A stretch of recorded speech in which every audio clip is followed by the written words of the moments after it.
The FBI had an informant within the Black Panther Party.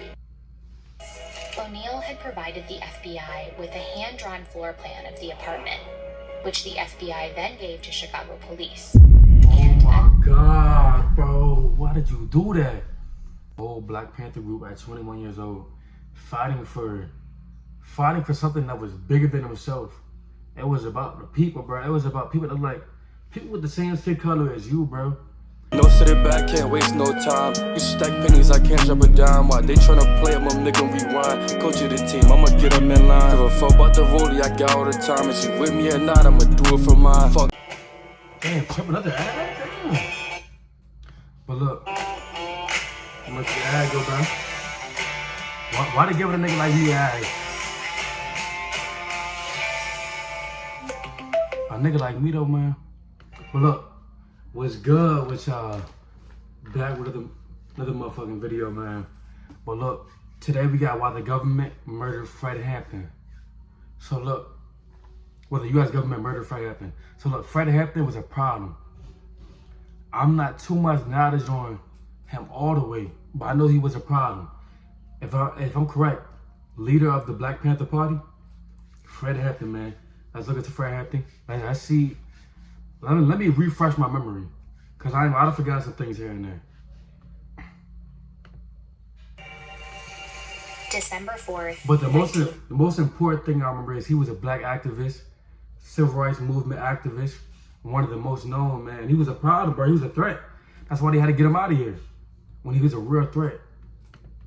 69. Akua and Jerry was 19 years old and sleeping next to her fiance, the Illinois Black Panther Party chairman, Fred Hampton. The next thing I remember was someone in our room shaking Chairman Fred. Chairman, wake up, wake up. Plaster was flying off the ball. You could smell the cordite from the gunshot. If you've ever been under gunfire, 5 minutes is 5 hours. To you, it seems like forever. The shooting started back again. Then another voice unfamiliar to me said, "He's good now." I knew they were talking about Chairman Fred. Fred Hampton was murdered by his government. But before that, he was a leader in a movement practicing a new kind of activism. A movement targeted because of its power to unite people.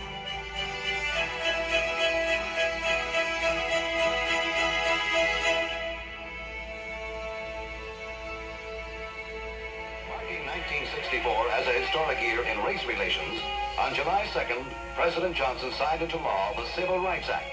It was the strongest... In the 1960s, racial progress in the U.S. was at a turning point. Activists won major civil rights victories, and the era of Jim Crow laws came to an end. But at the end of the decade, there were still deep social and economic gaps for Black people across the country. Black Americans continued to face high poverty, poor housing, and unemployment, and they still had little to no political representation. These disparities and an increase in brutal police violence led to uprisings across the country. Many young Black activists grew frustrated that the changes they'd hoped for hadn't come. It's just the opposite of being a white man. That's about the best I can abbreviate that for you. After the police killing of an unarmed Black teen in San Francisco, Yo, is it just me?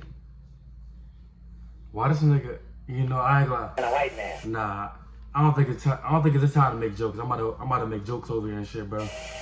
That's about the best I can abbreviate that for you. After the police killing of an unarmed Black teen in San Francisco, two activists in Oakland, California, Bobby Seale and Huey P. Newton, founded what was initially called the Black Panther Party for Self-Defense. Newton had studied law and knew it was legal to carry arms in California as long as they were not concealed. The Panthers began to patrol their communities. Whoa, he said Huey Newton? If you know, that's who Huey from Boondocks was basically based off of. I think he said Huey Newton. Yeah, that's what Bro was based off of. Bobby Seale and Huey P. Newton Yup, exactly. founded what was initially called the Black Panther Party for Self-Defense. Newton had studied law and knew it was legal to carry arms in California as long as they were not concealed. The Panthers began to patrol their communities. As the movement grew, several highly publicized confrontations with police would bring about mainstream awareness of the Black Panther Party. The allegations in these confrontations were serious, but the public accounts of them were typically one-sided and shaped largely by police. Media coverage depicted party members as a caricature of black militancy. The Black Panther Party was portrayed as a marauding gang. They say their goal was to kill all the white people. In reality, the Panthers did call for radical change. What they were hoping for was a revolution to overthrow the capitalist enterprise.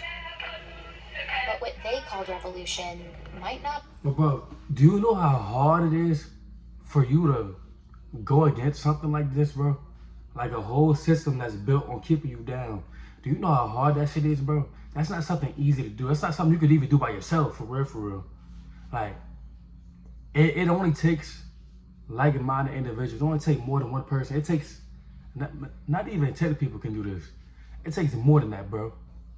It takes real will and strong-minded individuals, bro. Like, when you, it's like, we talk about people that came out of slavery, bro. People that came out of slavery, like, maybe for like 50, 60 years, however many years it was. And, like, you're still being oppressed. You're still fighting for change. And I'm pretty sure around this time, this is when the schools, they started being like, the schools are mixed now. So schools were mixed, but it still wasn't equal.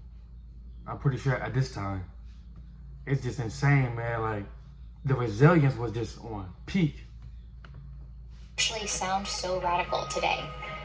Focused on socialism as a way of solving economic needs. They looked to places like Canada, which always had a democratic political system, but the economic system has always been socialism. So they want a democratic socialist country here in the United States, which they saw as a more equitable, more humane system. They released a 10-point plan for broad social reform that called for an end to police brutality and for black employment, housing, education, and freedom from prison and jails. Chapters began forming across the country. They started to implement social programs, which they called survival programs. The Panthers would say, put that theory into practice. If you really want to change minds and you really want to meet the people where they are, you have to give them the services which they need.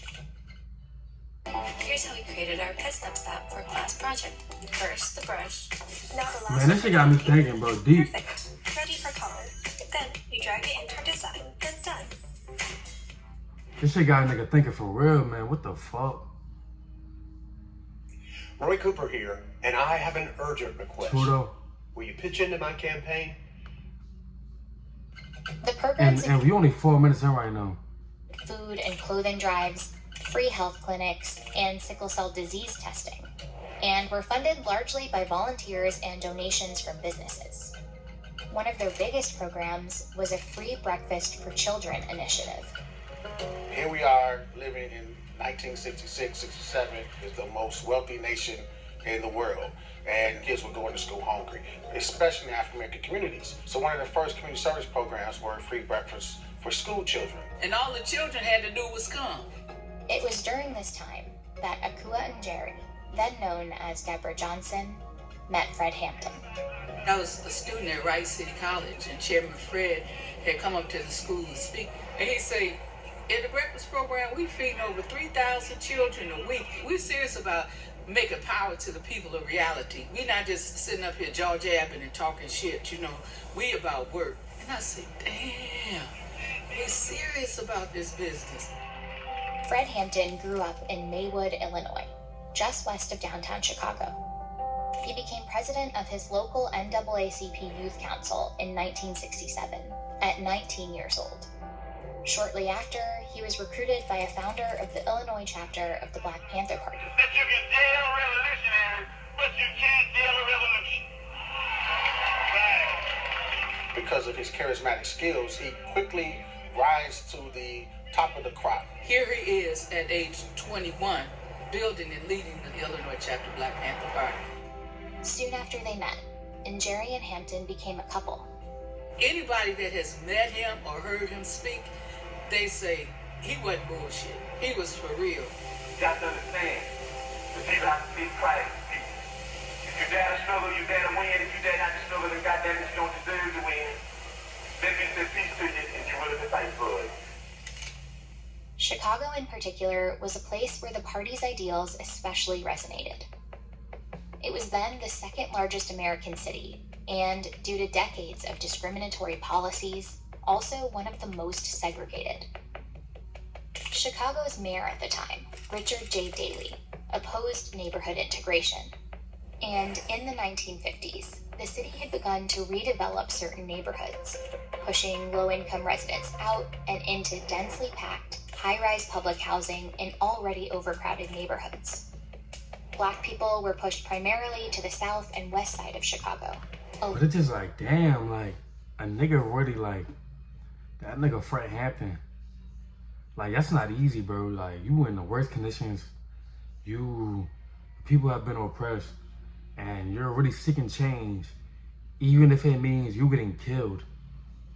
Even if it means you possibly having, I don't know if he was going that deep, like, to kill somebody, but, like, it's crazy, man. And he just happened to end up getting killed anyways. Like, the government just killed him, But it's been a bunch of historic figures like this, bro, that were fighting for civil rights that really died in the process of trying to make this change. You feel me?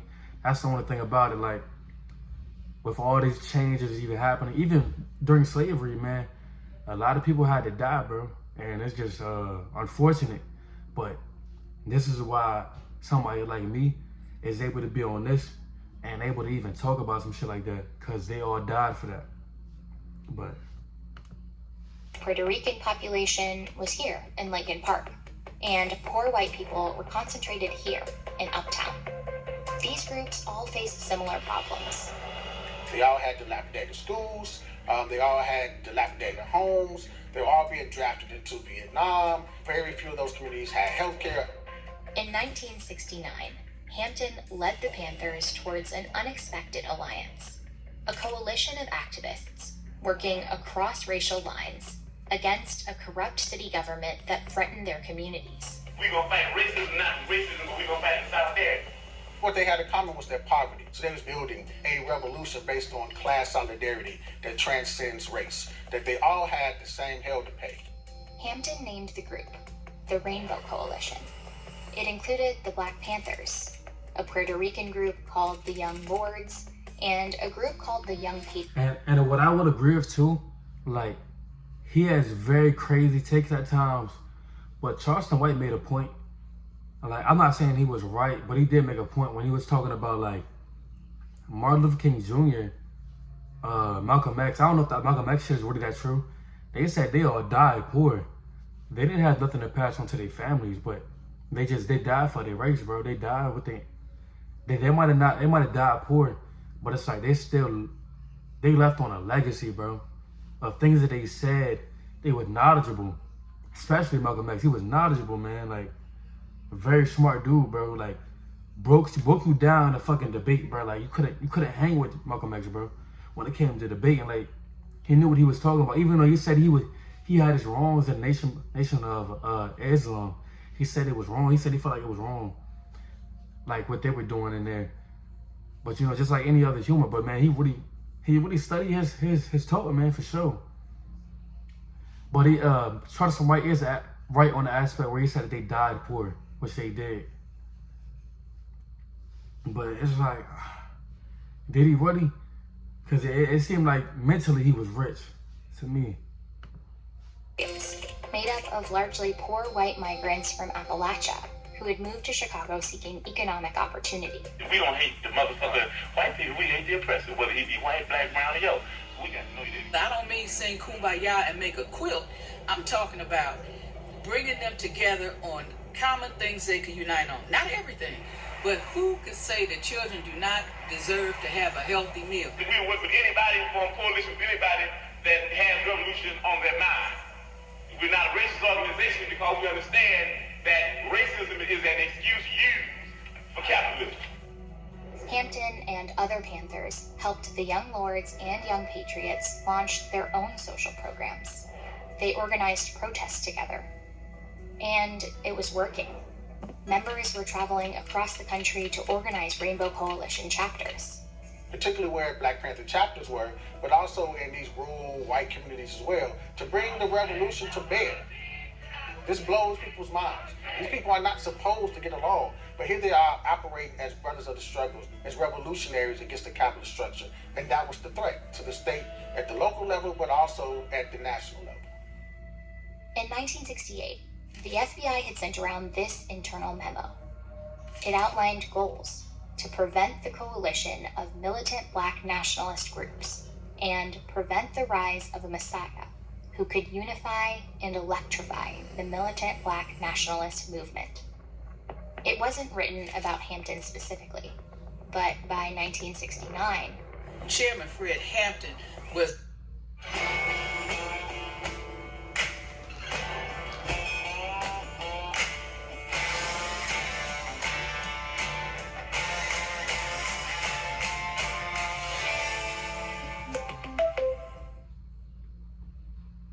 the one that fit the bill. The revolution was in the air. And the ways in which the Panthers was able to transcend those racial lines, especially their charismatic leadership of one like Fred Hampton, they saw him as a greater threat even than Martin Luther King or Malcolm X ever was.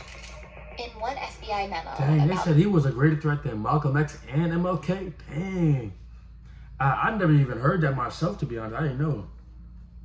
But hey, man, it was the leader, man. Leader was charismatic. He was smart. He moved with intention, moved strategic, man. Black Panther's breakfast program. They claimed their real purpose was to poison minds with anti-white propaganda and indoctrinate youngsters in hate and violence. The FBI, under the leadership of J. Edgar Hoover, had deemed the Black Panther Party as the #1 threat to the internal security of this country.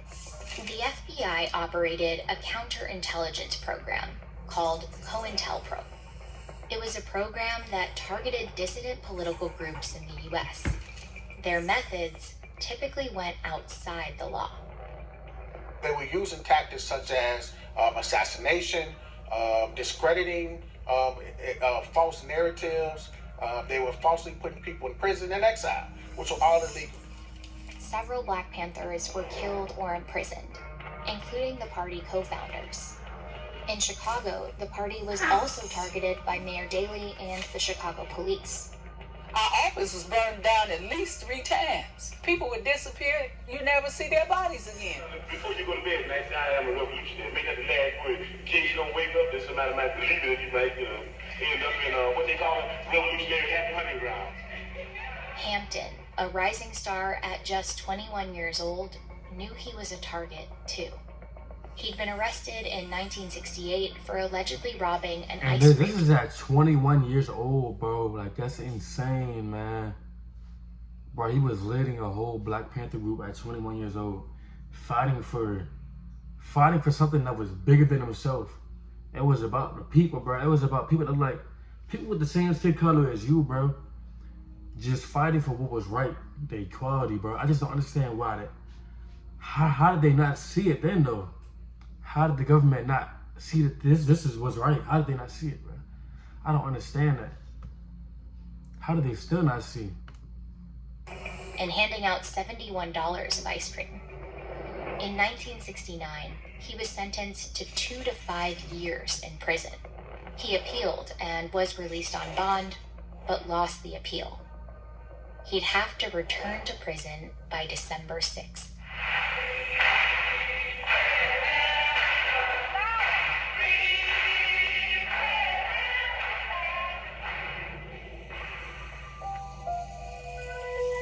On December 4th, around 4 a.m., 14 Chicago police officers arrived outside Hampton's apartment on Chicago's west side. Inside, Hampton and Jerry and 7 other Panthers were asleep. I was very pregnant, and the first thing I remember was Chairman Fred had fell asleep while talking on the phone. The next thing I remember was someone in our room.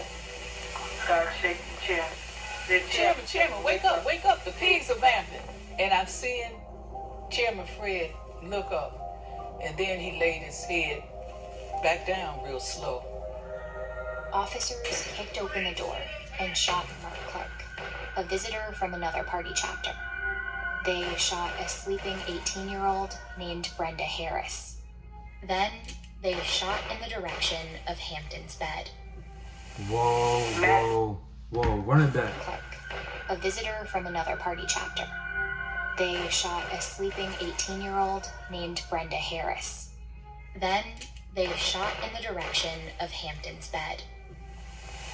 Mattress is just going, you can feel the bullets going into it. I had moved over on top of Chairman Fred because there was shooting into our mattress.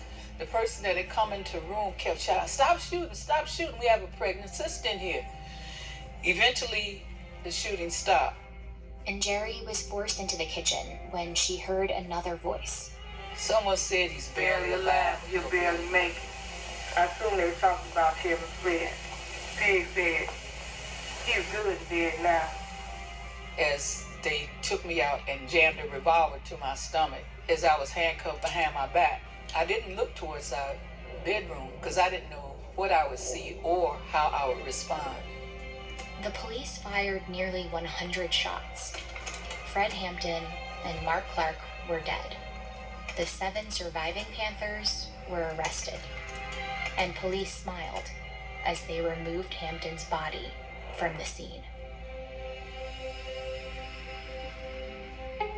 The Chicago police and the state's attorney's office quickly shaped the narrative to call it a gunfight, a battle, and a shootout. Officers involved in the raid testified that they were fired on from 4 different rooms in the apartment by shotguns. Before I could get past the threshold, there were 3 shots fired from the rear bedroom. They played back a story that you could not even fathom. They gave a fictional account of what happened. Again, vilifying the Black Panther Party. I mean, they were firing at police. Yes, sir. We saw the shots coming out of the 2 bedrooms. This attack by the Black Panthers on the police clearly demonstrates the true character of the Black Panther Party. But I do want to say, for the people that's watching this, bro, don't feel no type of way towards any type of people or anybody like at all. Don't feel no type of way, man. I know it's crazy, like this is stuff that happened, but at the end of the day, bro, we have opportunities now to get where we want in life, bro. No matter what, things are way better now, bro. No matter how bad it was, how things still happen now, yeah, bro. But you have the opportunity, bro, to be great, bro. It's just all in your mind, bro. You have the opportunity, man, to really put your family in a better predicament, bro. And don't rest until you do that shit, bro. You just watch this right now, man. We try to get to the top together. I want to get to the top with you. But look, man, I'm gonna keep on watching this joint.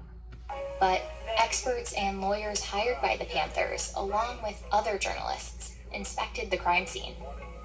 The Panthers even opened the apartment so that anyone could examine it. And like, bro, I'm just watching this for informational purposes. Like, I personally just want to know. Like, I always want to know history and like what really happened. You feel me? So I could just put 2 and 2 together. I just always wanted to know, and I was always curious about stuff like this. A drastically different picture emerged. It was clear that the police had fired unprovoked.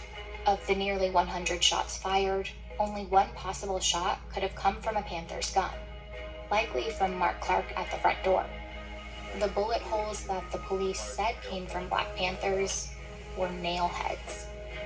Later, it also emerged that the FBI had assisted Chicago police with the raid. The FBI had an informant within the Black Panther Party named William O'Neill, who had become chief of security and Hampton's bodyguard. Why waste another summer not loving your body? With Base 44, we turned that question into a success. O'Neill had provided the FBI with a hand-drawn floor plan of the apartment, which the FBI then gave to Chicago police. Oh my God, bro. Why did you do that? Strongly suggests that before the raid, O'Neill had drugged Hampton. In the years after Hampton's assassination, the police and the FBI continued to imprison dozens of party members across the country. The official Black Bro, he Panther sold out. Why did he gave them the whole layout of his apartment, bro? There's no way he just did that willingly. Like, he just willingly just gave them the whole apartment for them to kill him? Like, what? would continue to exist until 1982, but membership decreased dramatically, and it would never be the same. And I hope that each one of you will be able to die in the international proletarian revolutionary struggle where you didn't be able to live in. And I think that struggle is going to come. Why don't you live for the people? Why don't you struggle for the people? Why don't you die for the people? Fred Hampton wanted revolution. Those in power wanted to destroy him and what he stood for. But they weren't totally successful. Chairman Fred lives. You know what I'm saying? Through the military assault, through the destruction of the party as an organization itself, you know, by the state, the legacy of the party is still here. It is. Today, the work of Fred Hampton is alive through some of the same programs that marked him as a threat. Many of the programs that the Panthers created are now staples of our society. We didn't have free breakfast in schools prior to the Black Panther Party's free breakfast program. Those free clinics. That's crazy, bro. So you're telling me the program that he started all them years ago is the reason why I was able to get free breakfast at my school? Yep, I was one of them niggas. I ain't gonna lie, I was one of them niggas. You feel me? I was one of them niggas. But man, thanks to Fred Hampton, bro. For sure, man. Be proud of the color of your skin, man, for sure. Be proud of that. Major college campus got a free legal aid clinic. The ways in which sickle cell testing is now respected as a disease by the CDC and others. None of that stuff existed before the party. I think that's revolutionary. The history of the Black Panther Party is going toe-to-toe with this government will never die. Never die.